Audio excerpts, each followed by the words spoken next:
नमस्कार विद्यार्थी मित्र, आपण इथे बघू शकता state council of education research and training Maharashtra यांच्याकडून आपल्याला डीएड ॲडमिशन 2026-27 इथे चालू झालेलं आहे। जर आपल्याला ॲडमिशन घ्यायचं असेल तर हे रजिस्ट्रेशन करणं आपल्याला गरजेचं आहे। याची एलिजिबिलिटी काय आहे, याला फी स्ट्रक्चर काय राहणार आहे, याच्या इम्पॉर्टंट डेट्स काय काय आहे, हे संपूर्ण आपण या व्हिडिओमध्ये कव्हर करणार आहोत। तर कुठे स्किप करू नका, शेवटपर्यंत व्हिडिओला पहा जेणेकरून कोणती माहिती आपल्याकडून स्किप होणार नाही। ठीक आहे, तर आपण इम्पॉर्टंट डेट्स इथे बघूया।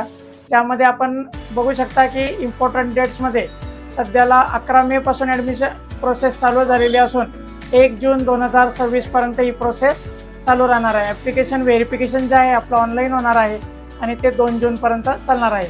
प्रोविजनल मेरिट लिस्ट जी आहे ती 8 जून रोजी लागणार आहे, त्याच्यावर काही ऑब्जेक्शन होतील। फायनल मेरिट लिस्ट 10 जूनपर्यंत लागेल। ॲडमिशनची जी लिस्ट आहे पहिल्या राऊंडची ती 11 तारखेला प्रदर्शित होईल आहे। 11 तारखेपासून तर 15 तारखेपर्यंत पहिल्या राऊंडसाठी आपण ॲडमिशन प्रोसेस करू शकता।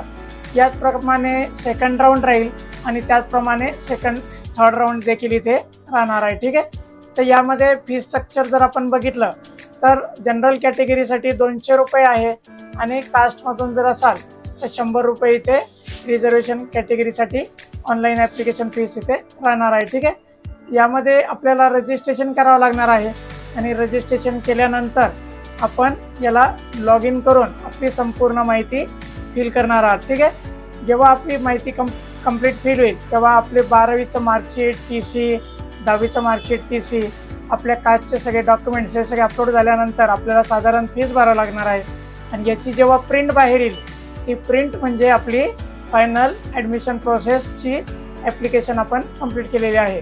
यामध्ये आपल्याला कॉलेज निवड देखील करता येणार आहे आणि ज्या कॉलेजला आपल्याला नंबर लागेल त्या कॉलेजला आपल्याला ॲडमिशन प्रोसेस करावी लागणार आहे। ठीक आहे, याच प्रकारची इम्पॉर्टंट माहिती मी माझ्या चॅनलवर देत असतो, त्यामुळे माझ्या चॅनलबरोबर बनून राहा, सबस्क्राईब करा, जास्तीत जास्त मित्रांना शेअर करा, त्यांना देखील याची माहिती मिळू द्या। धन्यवाद मित्रांनो।